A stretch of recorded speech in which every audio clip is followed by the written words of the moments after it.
दोस्तों उठाओ तिरंगा और फहरा दो आसमान में, कोई कमी न रह जाए तिरंगे की शान में। हर घर तिरंगा, हर घर तिरंगा, हर घर तिरंगा।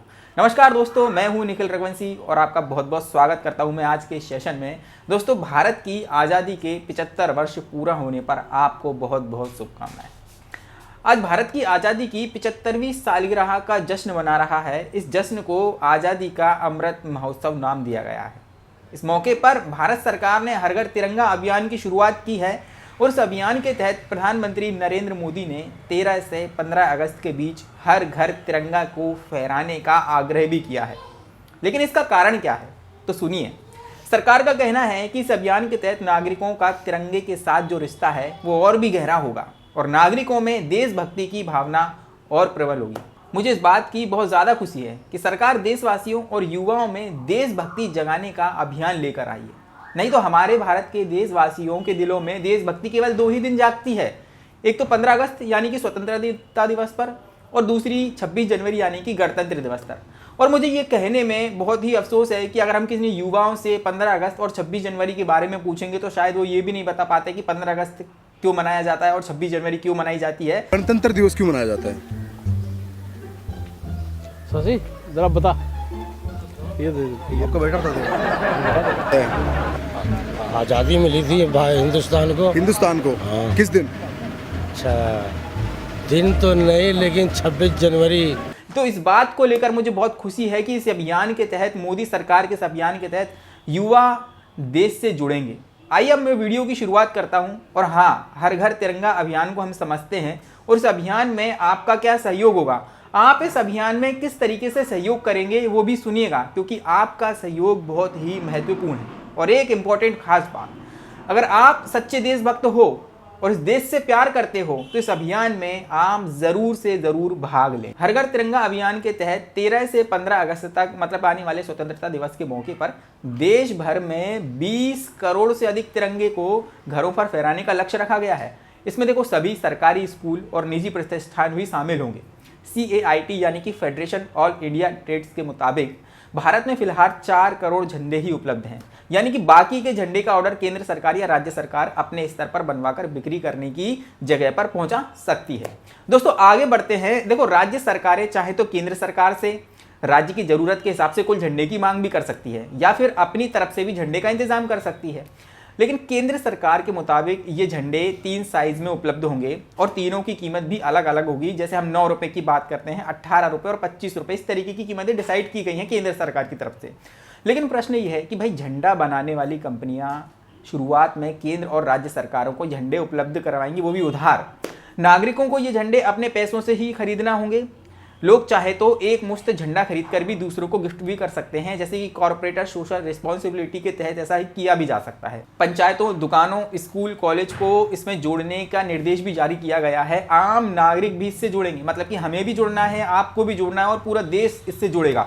1 अगस्त से डाकघरों पर ये झंडा मिलना स्टार्ट भी हो गए हैं और मुझे पक्का यकीन है कि आप इस झंडे को जरूर से जरूर खरीदेंगे। चलिए अब आगे बढ़ते हैं।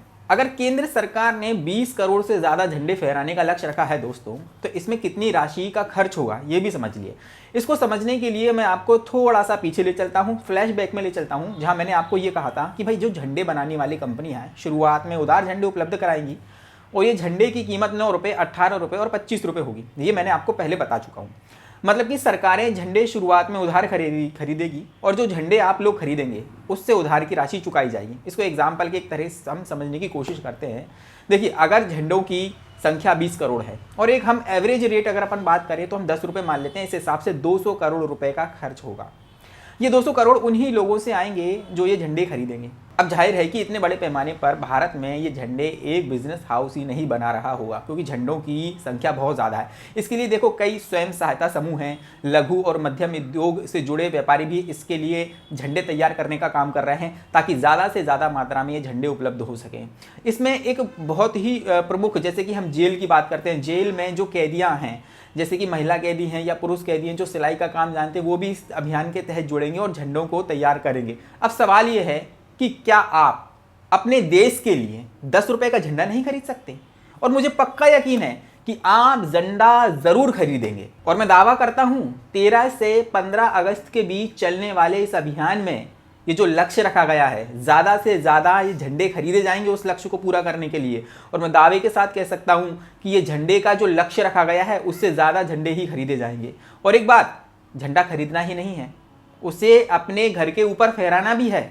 और सबसे इंपॉर्टेंट बात, झंडे खरीदोगे भी, उसे फहराओगे भी, लेकिन ये ना हो कि इस अभियान के बाद मुझे ये फ्लैग ज़मीन पर पड़े हुए मिले।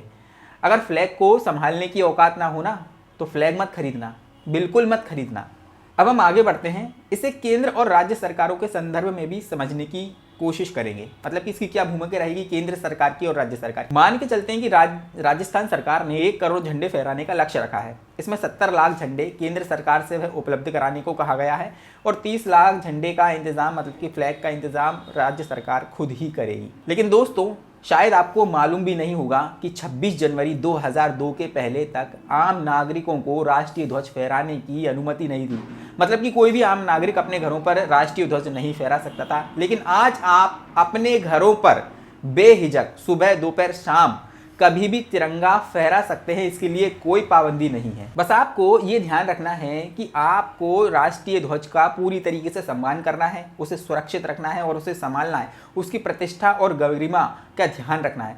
लेकिन सवाल तो ये उठता है कि जब आम नागरिकों को राष्ट्रीय ध्वज फहराने की अनुमति नहीं थी, तो ये अधिकार आपको किसने दिलाया? जिन्होंने 7 साल तक आपके हितों के लिए लड़ाई लड़ी और सर्वोच्च न्यायालय से आपको ये न्याय दिलाया, उनका नाम है नवीन जिंदल। ये स्टोरी बहुत ही इंटरेस्टिंग है, ये पूरी स्टोरी मैं आपको सुनाऊंगा, लेकिन इसके पहले मैं आपको हमारे नेशनल फ्लैग से जुड़ी कुछ इंपॉर्टेंट इन्फॉर्मेशन देना चाहता हूं और मुझे लगता है कि ये हर एक भारतीय को जानना ज़रूरी है। हमारे संविधान में 22 जुलाई 1947 को तिरंगे को राष्ट्रीय ध्वज के रूप में अपनाया गया था। तिरंगे को स्वतंत्रता सेनानी और मशहूर डिज़ाइनर पिंगली वेंकैया के द्वारा तैयार किया गया था। इसके लिए उन्होंने करीब 30 देशों के राष्ट्रीय ध्वजों की गहन रिसर्च की थी और तिरंगे का डिज़ाइन तैयार किया गया था। ये हमारे लिए बहुत ही गर्व की बात है। तिरंगे के सबसे ऊपर केसरिया रंग, बीच में सफ़ेद रंग और नीचे गहरे रंग की एक हरी पट्टी होती है जो कि बराबर अनुपात में होती है। सफ़ेद पट्टी के बीच नीले रंग का एक अशोक चक्र होता है जिसमें 24 तीलियाँ होती हैं। तिरंगे का साइज को लेकर कोई नियम नहीं है, ये कितना भी बड़ा हो सकता है, लेकिन फ्लैग कोड 2002 के मुताबिक तिरंगा आयताकार ही होना चाहिए। लेकिन इसका ध्यान भी रहे कि इसकी लंबाई चौड़ाई का अनुपात 3:2 ही होना चाहिए। ये आपको बहुत ज़्यादा ध्यान रखना चाहिए। चलिए मैं आपको नवीन जिंदल की वो स्टोरी सुनाने वाला हूँ जिसका आपको बेसब्री से इंतजार है। दरअसल राष्ट्रीय ध्वज के लिए पूर्व सांसद और बिजनेसमैन नवीन जिंदल का जन्म संयुक्त राज्य अमेरिका में टेक्सास विश्वविद्यालय के छात्र जीवन के दौरान ही शुरू हुआ था। वर्ष 1952 में जब वे भारत वापस लौटे, तो भारत वापस लौटने के बाद नवीन ने अपने कारखाने पर हर दिन तिरंगा फहराना शुरू कर दिया। लेकिन जिला प्रशासन ने उन्हें ऐसा करने से मना कर दिया और ऐसा करने पर उन्हें दंडित करने की चेतावनी भी दी गई थी। और इस बात को लेकर नवीन जिंदल बहुत हर्ट हो गए थे और उन्हें भारत के नागरिकों को अपने राष्ट्रीय ध्वज के निजी तौर पर फहराने के अधिकार को लेकर हाईकोर्ट और सुप्रीम कोर्ट का दरवाजा भी खटखटाया था। और 7 साल की लंबी कानूनी लड़ाई लड़ने के बाद फाइनली देश की सर्वोच्च अदालत ने नवीन जिंदल के पक्ष में फैसला सुनाते हुए कहा कि देश के प्रत्येक नागरिक को आदर, प्रतिष्ठा और सम्मान के साथ राष्ट्रीय ध्वज फहराने का अधिकार है। आपको भी अधिकार है। और उस फैसले के बाद केंद्रीय मंत्रिमंडल ने फ्लैग कोड में संशोधन भी किया और इस प्रकार 26 जनवरी 2002 में भारत सरकार ने फ्लैग कोड में संशोधन कर भारत के सभी नागरिकों को किसी भी दिन ध्वजा फहराने का अधिकार दिया।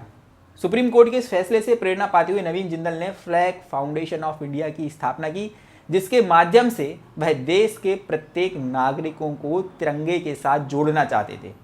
मोदी की हर घर तिरंगा अभियान इसी से प्रेरित है।